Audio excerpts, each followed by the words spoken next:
Okay, at 6 o'clock, we're going to call to order the Apache Junction Unified School District's regular meeting. We'll begin with roll call attendance. Ms. Garcia? Present. Mr. Concio and Mr. Botters are absent tonight. Ms. Kimball? Present. And I am present. 3 out of the 5 board members are present. Please rise for the Pledge of Allegiance. I pledge allegiance to the flag of the United States of America and to the republic for which it stands, one nation, under God, indivisible, with liberty and justice for all.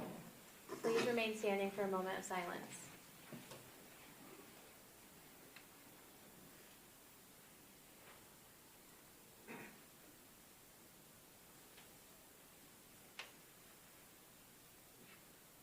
You may be seated.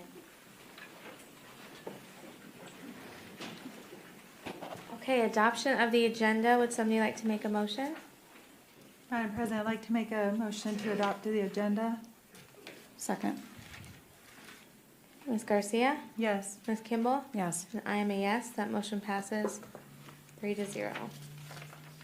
Board meeting minutes not previously approved. Madam President, I'd like to make a motion to approve the October 25th, 2022 board minutes. Second. Ms. Garcia? Yes. Ms. Kimball? Yes. And I am a yes. Governing board report. Does anybody have anything they want to report? I do. Do Tonight. you want to go, Ms. Kimball? Okay. So I have a couple things, but I'm just going to announce one tonight. I just wanted to let everyone know that our Prospector football team, they're in the 4A state playoffs for the 3rd consecutive year. Coach Binkley, he's actually in attendance tonight for one of our students of the month. And we're ranked number 7. So Friday night will be the first round of playoffs, and we're playing Prescott, who I believe is ranked number 10. So if you guys like to come out and watch, that's at 7 o'clock at the Davis High School field, just east of where we're at right now. And that's it for tonight. Okay, so I actually attended the NJROTC's 25 Years of Excellence Annual Military Inspection, and they had it here at Davis Field, and it was a beautiful ceremony. And the review to include a prisoner of war missing in action ceremony. And so basically what they do is they set a table, and it's to refer to military men and women who have not been able to return home. So it was kind of a bittersweet ceremony.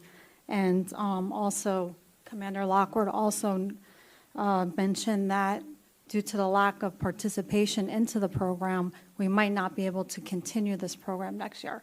So I would like to ask the district and Ms. Wallace to please send out information to parents early so that we can kind of see where our numbers are next year, so that maybe we can keep this program going, because it's a really good program. Thank you. Okay, superintendent's report. Good evening. I just would like to do a big thank you to Mr. Hill and the grounds and maintenance crew. We had a big donation from the Multi-Gen Center of athletic equipment, exercise equipment, and it took them all day last Friday to move that by hand. And they did that for us so that the students at the high school and Cactus Canyon could have some of that equipment that we would not have been able to purchase on our own. So we appreciate the city making that donation to us, and then also his guys for getting it all moved for us. So thank you. Cool. Employee recognition. Mr. Cantrell. Good evening, Madam President, members of the board, and Superintendent Wallace, as well as the community. Thank you for being here. We are excited to bring 4 Peaks up for our Employees of the Month, our Volunteer of the Month, and our Classified Employee of the Month. So I'd like to welcome up Principal Sonny Braxma from 4 Peaks Elementary School.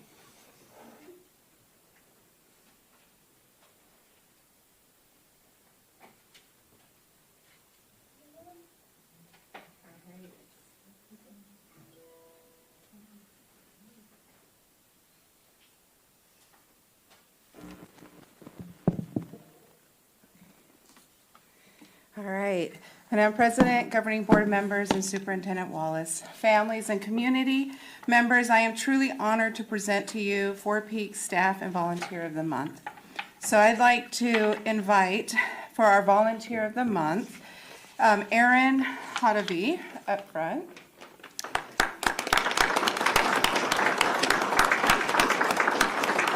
Erin has been a blessing to our campus. Erin has dedicated so much of her time to serve as PTO president.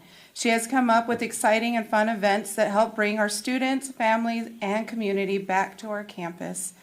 You can also find Erin volunteering on campus, helping in the classrooms, as well as our school events such as Picture Day, Fun Run, and Holiday Shop. Our students know her as Auntie and love her. She is hardworking, positive, and always willing to lend a hand to both students and teachers when needed.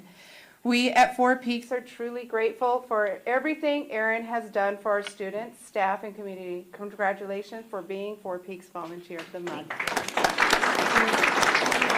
Oh, Erin. Erin. We'll have you. Take it. Oh, right.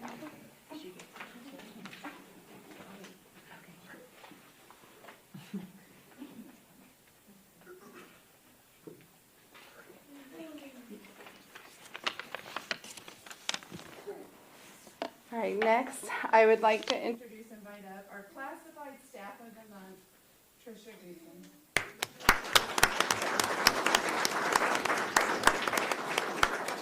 I have had the pleasure of getting to know and work closely with Ms. Guzman. She has been a great example of how to build meaningful relationships with staff, family, and students. When I asked some of the staff members what they thought of Ms. Guzman, they said, quote, "She handles difficult students well and has built strong relationships with both the students and parents." Another teacher stated that she is a hard worker and helps out whenever she can, and she loves her students and wants them to excel. We are thrilled to have Ms. Guzman as part of our Four Peaks family and would like to congratulate her for being our classified staff of the month.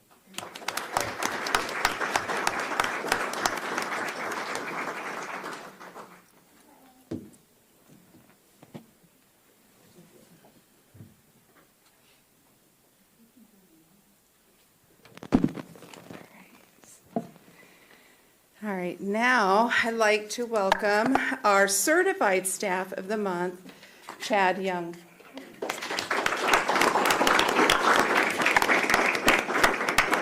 Chad Young is also known on our campus as Coach Young. Although Coach has been on our campus for a few months, he has truly made a huge impact with our students and staff. Coach Young has implemented a new after-school athletic program for our students, and anytime he sees a need on our campus, he is one of the first to jump in and help, whether it is with an extra duty covering for classes or bringing in lunch for the staff. A couple of quotes from the staff. They say, "Chad is always willing to help everyone. He is always positive, adjusts with daily changes well, and he is a wonderful team player." Chad, Four Peaks couldn't be more grateful to have you on our campus. Congratulations.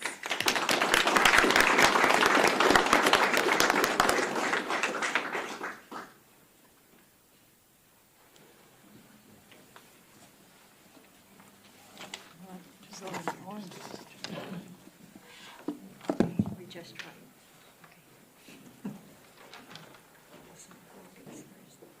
All right. So congratulations to our employee and volunteers of the month.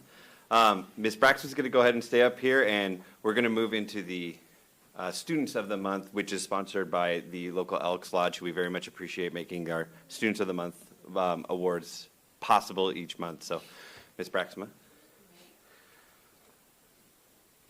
All right, so I'd like to start off by welcoming Jacqueline Benfomo Carvajal up front.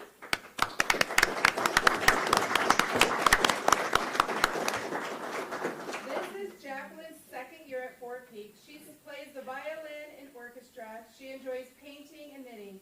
Jackie likes spending time with friends. Miss Thomas, who is Jackie's teacher, says that Jackie is a wonderful student. She is always responsible with turning in her classwork and homework. She is open and honest with her classmates and teacher. Every day, Jackie comes to class prepared to learn. She always has a smile on her face and is extremely kind to her classmates. She is a great role model for others, and we are proud to recognize Jacqueline as 4 Peaks Student of the Month. Now I'd like to welcome William Lynch.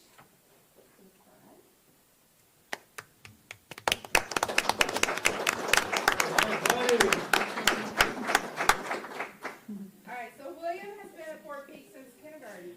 He plays the clarinet and cello. He also enjoys playing soccer. Math is William's favorite subject. Miss Moya, William's teacher, says, quote, William is a role model in 5th grade. He is a caring and energetic student. He is outgoing and is liked by his peers. He participates in class and puts forth effort in his work. We are proud to recognize William as our 4 Peaks Student of the Month. Congratulations. Now I would like to welcome Ms. Heather Preston as she represents the President's Desert Vista Student of the Month.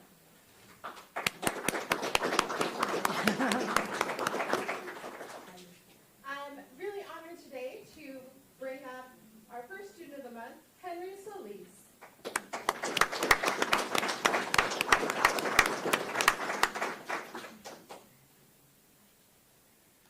Henry is a role model student. He comes to class each day ready to learn. His teacher says she can always count on him to be following along during lessons, and he's always willing to participate. He works well with his peers and is a great friend. Henry es un estudiante modelo de seguro. Viene a clase todos los días preparado a aprender. Siempre puede contar con él para que siga durante lecciones y siempre está dispuesto a participar. Trabaja bien con sus compañeros y es un gran amigo. Estamos muy orgullosos de que Henry sea el estudiante del mes de noviembre.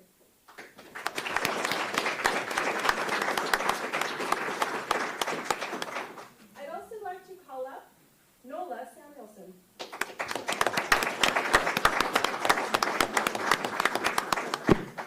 Nola, were you surprised?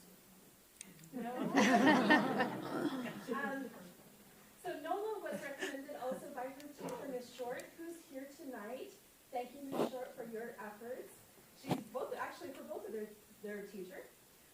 Ms. Short recommended Nola because she is also a role model student. She comes to class with a smile on her face, ready to learn.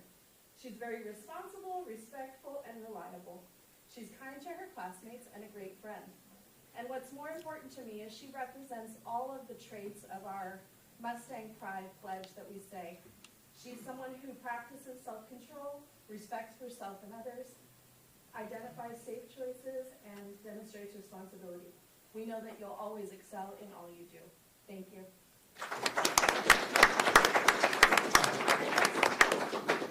Next, I'd like to introduce for Peralta Trail, on behalf of Natalie Clement, Chad Cantrell. So, Ms. Clement is not here with us tonight, but I'm excited to announce her students from her school. So first up, I'd like to welcome Juliet Gonzalez.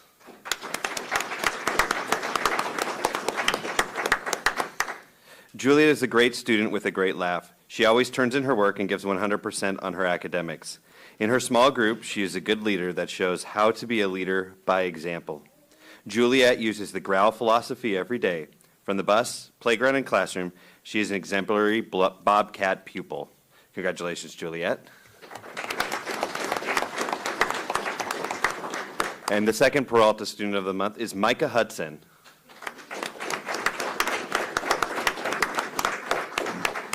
What an incredible example of how to growl. Micah is one of the most consistently kind and considerate humans. He is a friend to all, a helping hand without hesitation, and he helps all around him rise up with him. We are so lucky to have you in our class family, Micah.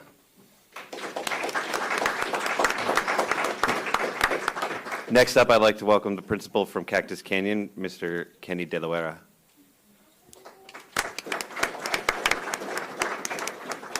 Madam President, board members, and Superintendent Wells. In Jessica up to the front.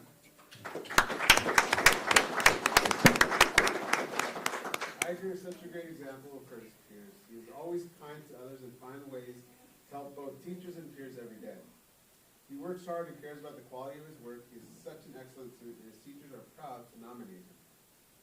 It is great to have Iker be part of the orchestra, AV, and JHS program at Cactus Canyon, and we all appreciate his flexibility and ability to change. He always comes in with a smile, eager to play and work at school, and definitely is a joy to have in class. Thank you, Iker.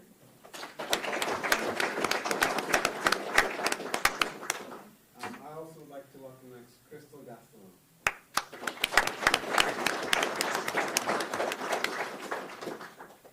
Crystal always tries to do her best in class and make sure that she asks questions to help in tackling harder problems. She's always willing to help others and does so with a big smile on her face. She doesn't wait to be asked to do something. She's the kind of leader that takes the opportunity, has a chip on her shoulder, and finds a way to get things done. She's a leader on campus with her participation in student council. Crystal is an all-around young lady and a pleasure to have in class, and her teachers only wish they could have 100 more of her.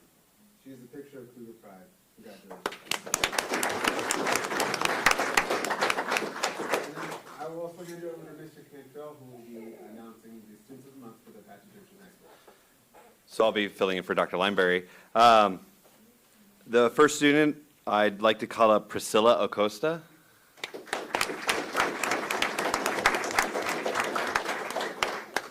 Priscilla is a freshman who's already made such a great mark on the high school. She's an NJROTC student and an honors student.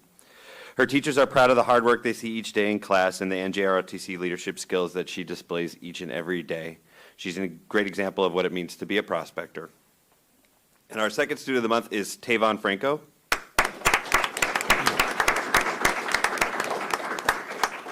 Tavon gives his all in everything he does. He's a kind-hearted young man who does a lot in the community.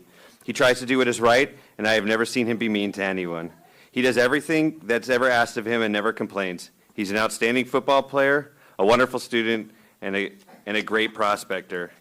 He definitely deserves to be Student of the Month and shows exactly what it means to do things the right way with do things the prospector way. So congratulations to Tavon.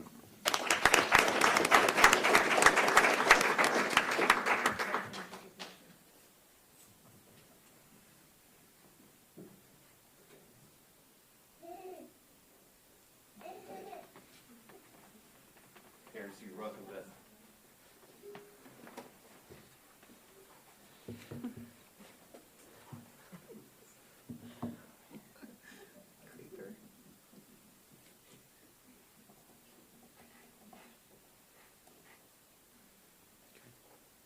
All set.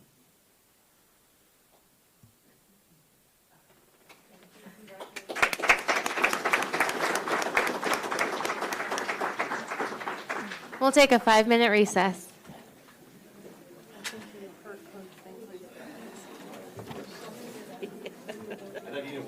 He did. Can't win, can't win. Aw.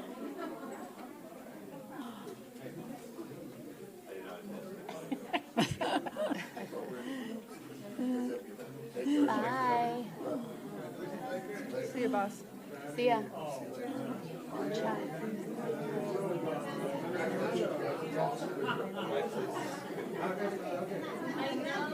You didn't have a hard time sitting still. He's 80. Are these milk chocolate or dark? No, John took all the dark. These are just milk. Of you? Did she? Come on, now we gotta see what it is. Good for you. Oh, there's caramel in them. Okay. That one is caramel? Will you send it to me? Pure chocolate.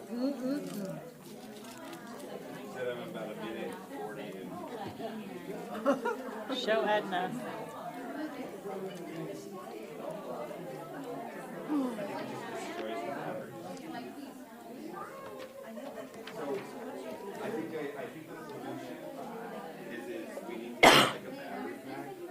Why don't you get the rechargeable battery thing for it? I don't know. You just plug it in. Talk for 2 minutes and it turns off? Come on.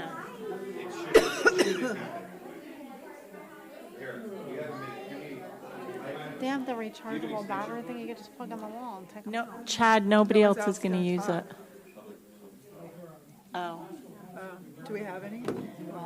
Public comments? We don't have any. A new microphone. Do I still have to read Well, it? I think it's a battery thing. Do I so still what have think to we read could it do is if there's we no have, public an comments? extension cord, it can plug the USB into the back, and I think it will lose power if I plug it in like a phone, you know? Someone's going to trip over. No, read the thing about the I'm gonna 3 run it minutes. down and If we don't have any, it'll be fine. I don't think I've ever Yeah, it's had gotta be. it where we haven't had any. I think it just eats batteries. I know. but First it's time like for we everything, hey. Yeah. say we want something different. I totally agree. We Yeah, have absolutely nothing that works. We're not playing Jeopardy. I I'm know. holding a microphone. gosh.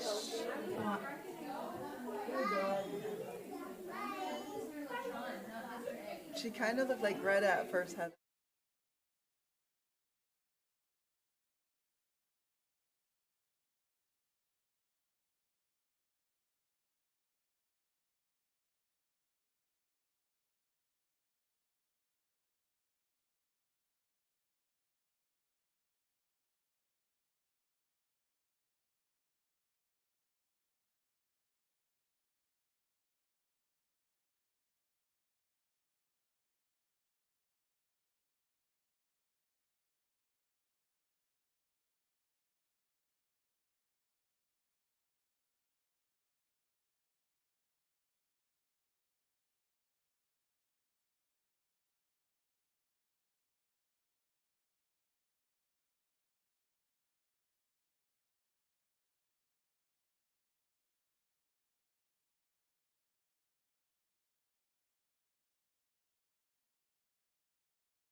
Comments, right? No? Okay. So we will move on to information and discussion items. 4.1, state letter grade update. Mr. Cantrell? Madam President, you missed the consent agenda. Oh, approval of the consent agenda. I motion to approve the consent agenda as presented. I'll second. Ms. Garcia? Yes. Ms. Kimball? Yes. And I'm a yes. That motion passes. Now on to information and discussion.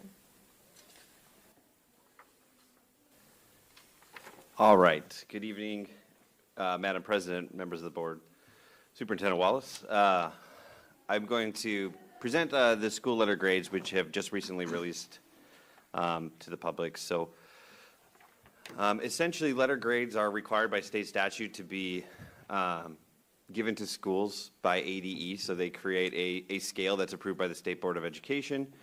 And those scales are determined based on different models. So the ones that we worry about are the grades K through 8 traditional and the grades 9 through 12 traditional models, as that's the structures of our schools. All this information can be found on the AD website for accountability under that tab, and as well as at the State Board of Education A through F letter grades tab. And on those sites, you can find the business manual, which actually gives you everything you need, all the way down to the calculations to individual students on how the letter grades are computed. So it's a great resource for anybody who wants to learn more about how letter grades are determined. So this is just a quick breakdown, a visual breakdown of how letter grades are determined based on the two models. And so it's essentially really similar calculations, just different percentages based on the grade level. And so I'll do a brief outline of how those letter grades are determined. So we'll start with 9 through 12. The first calculation for 9 through 12, it's 30% of the total score, is based on proficiency. And proficiency is not just passing, it's anybody who is proficient in this. They demonstrate proficiency in the skills that the state is expecting us to show that proficiency in. So it does encompass scores that go beyond that passing score.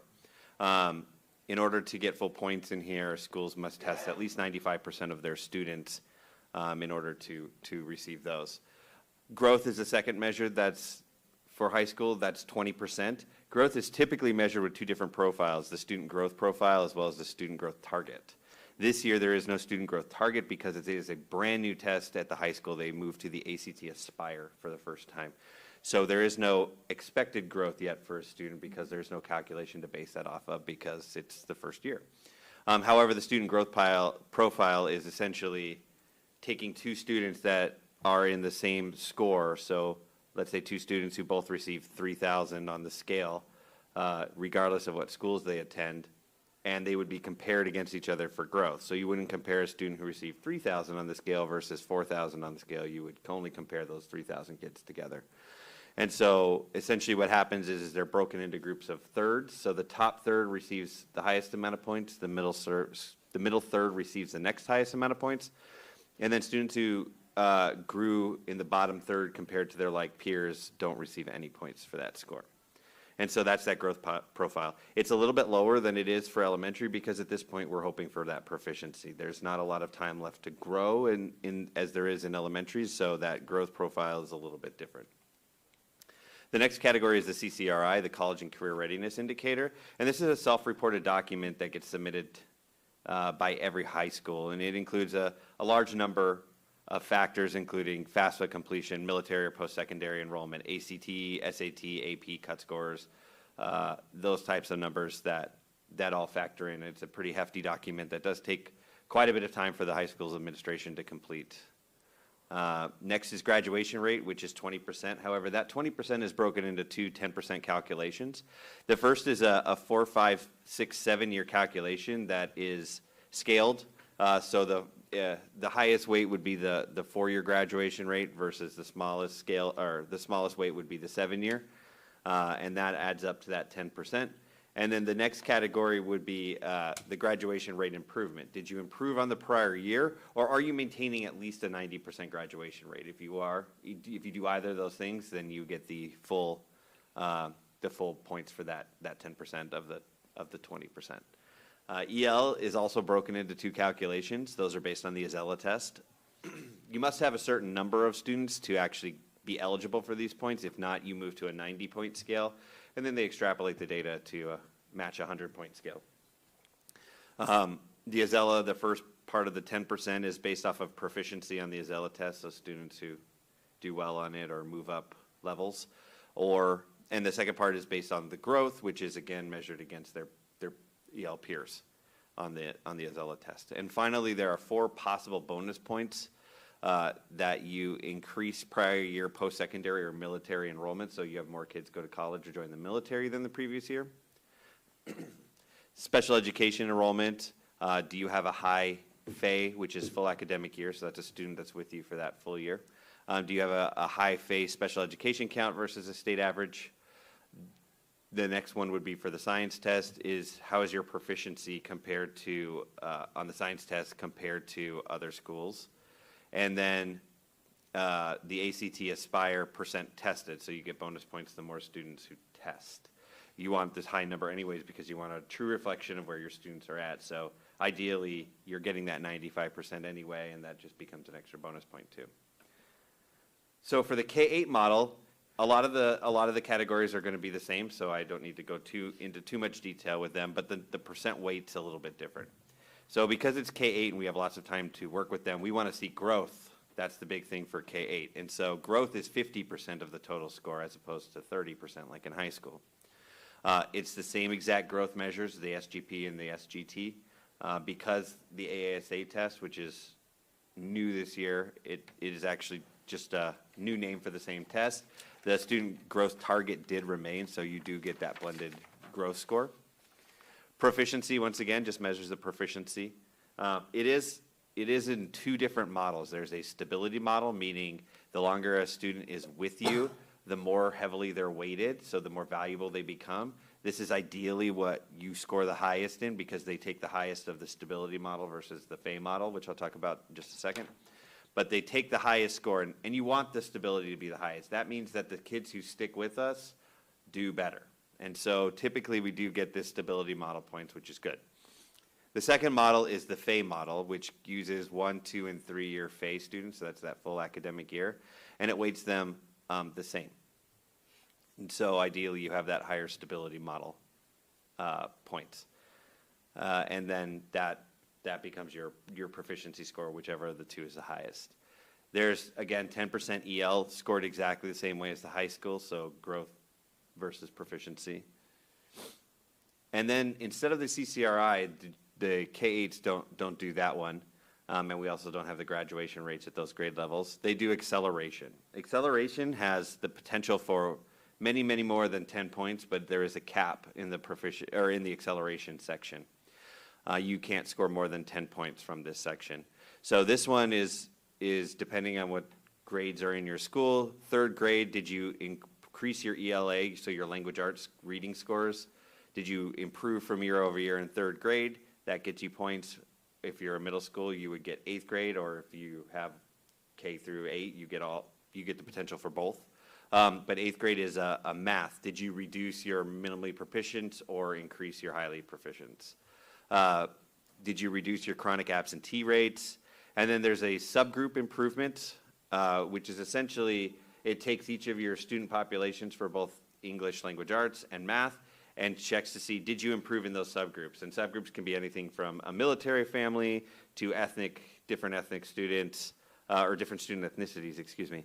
And special education, foster care, ELL, all those different categories of subgroups become possible points.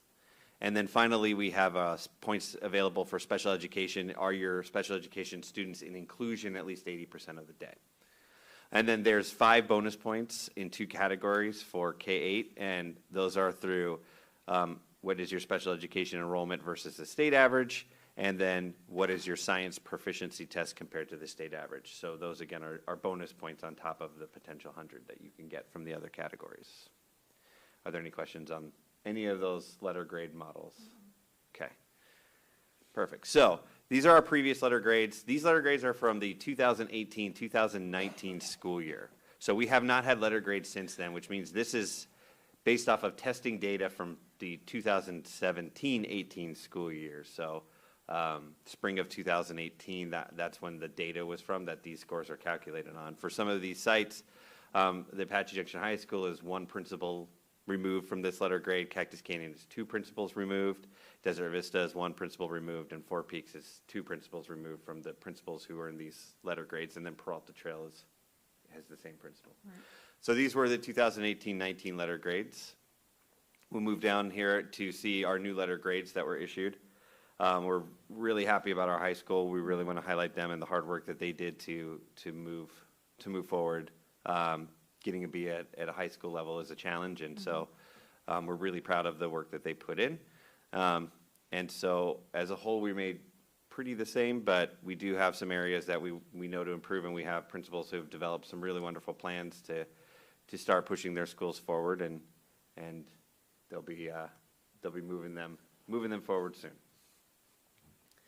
So with these K through 8 letter grades, or with the state letter grades, K through 8, 9 through 12, they're meant to be your letter grades. In the same way that a school, when you go to English class or math class and you get a B on an assignment, that's your grade. It's not meant to say, compared to the other student, but it really is our best point of comparison is this letter grade scale. So we did want to have at least some comparison to the state average and the county average. So you could see here, the state average is just above a 75.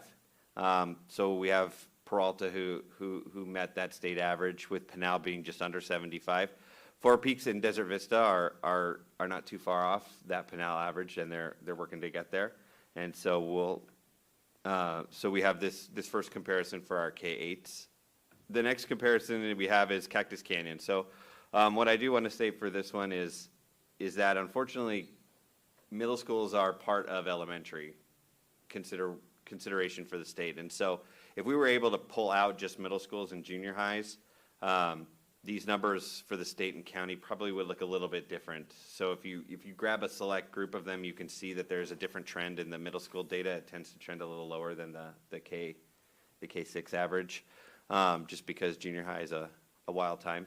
And so, there's some pieces that account for that, but in the grade scales, it doesn't account for middle schools specifically. So they are part of that K-8 scale. So this is where Cactus Canyon is at. And then finally, we've got our high school. So our high school is just above the state average and beat out Pinal County by a good chunk as well. And so, something to be proud of there for the high school. So that's that comparison for you guys as well on that score scale. Does anybody have any questions on any of the comparisons? Okay. Finally, we just wanted to include our year-over-year proficiency scores. So these are the last 2 years. So what you're going to see is the current year score percentage proficient versus last year. You're going to see if it's green, that means we either stayed the same or improved. If it's red, that means we decreased.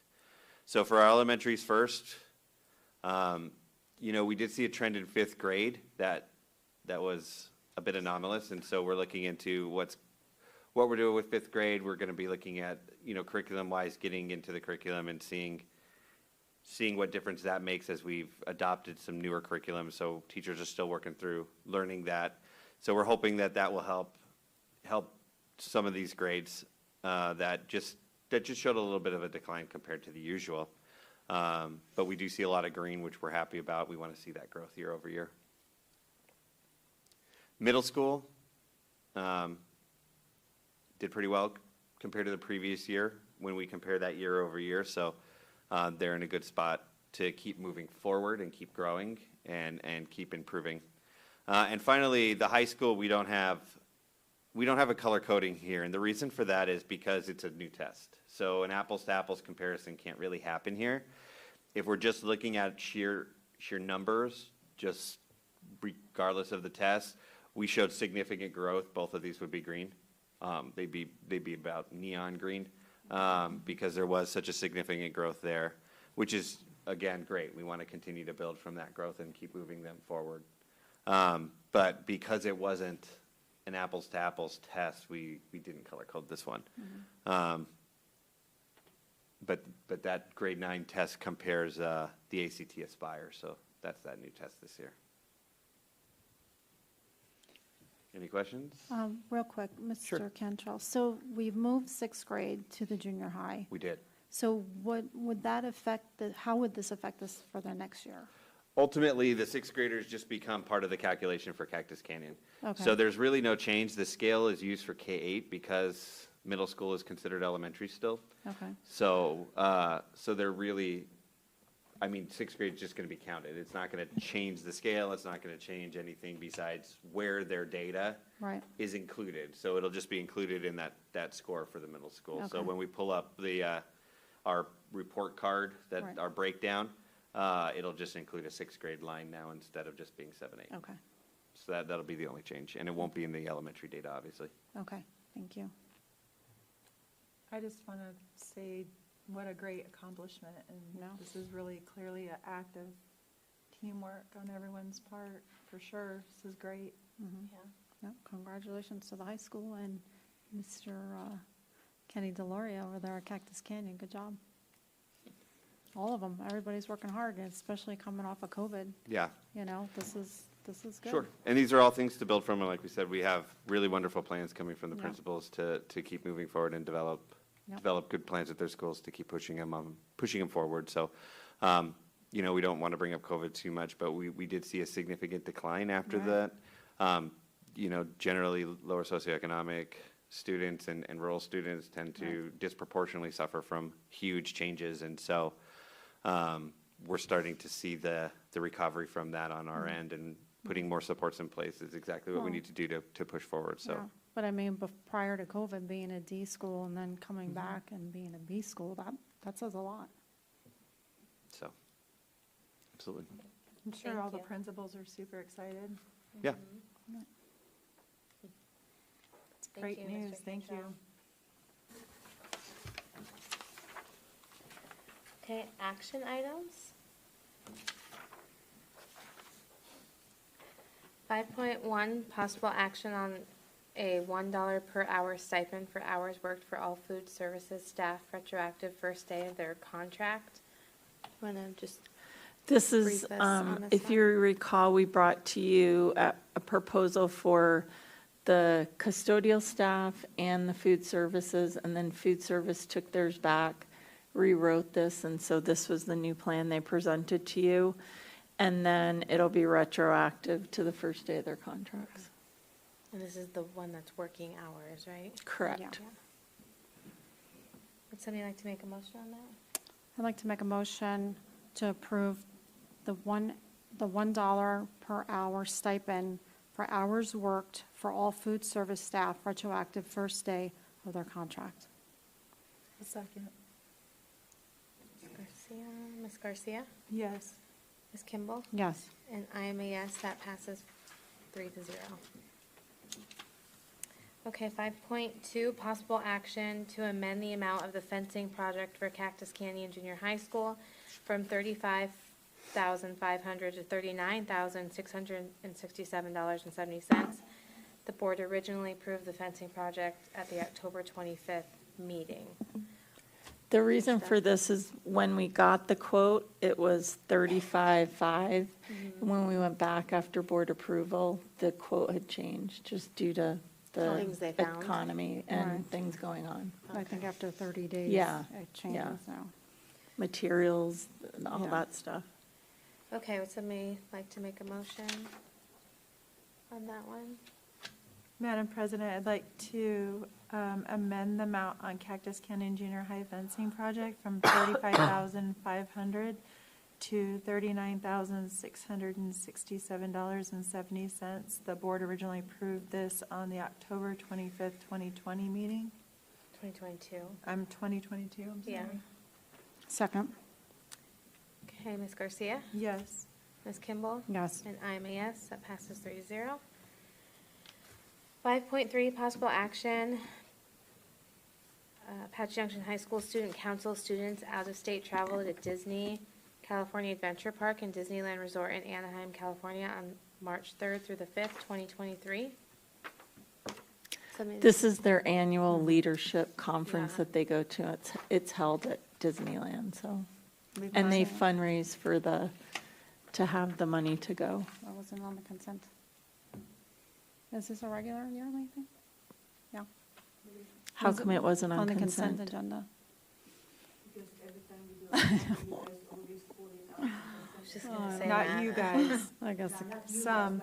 yeah. Okay. Oh, good thing. Somebody like Mrs. to make a motion? Do you have any questions, Mrs. Kimball, before I go? No, or- no, okay. I don't.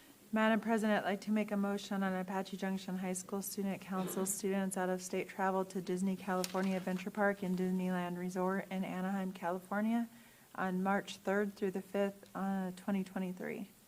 I second. Ms. Garcia? Yes. Ms. Kimball? Yes. And I'm a yes.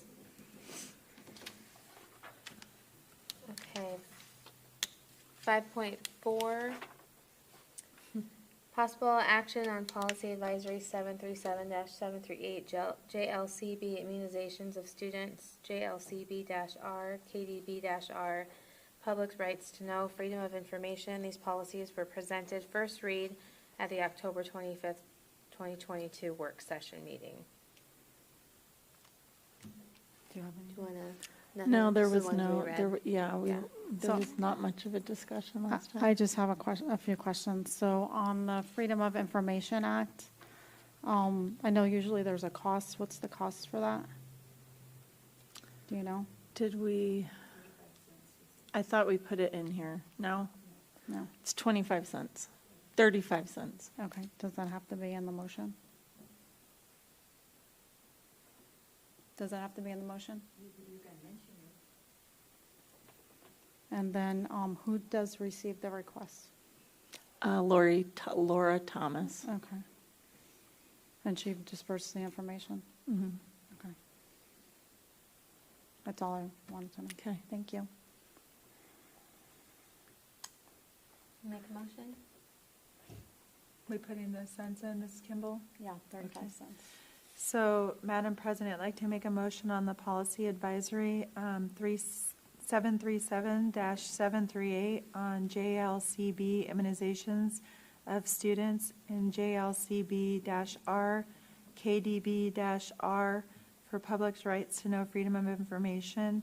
These policies were presented at the first read on October 25th, 2022 work session meeting, and the cost will be 35 cents. Second. Ms. Garcia, Yes. Ms. Kimball, Yes. and I am a yes. Okay, closing items. Request for future agenda items. Does anyone have anything? Nothing at this time. I don't have anything. No? Okay. Adjournment, would someone like to make a motion to adjourn? Madam President, I motion to adjourn. Second. Ms. Garcia, Yes. Ms. Kimball, Yes. and I am a yes. We are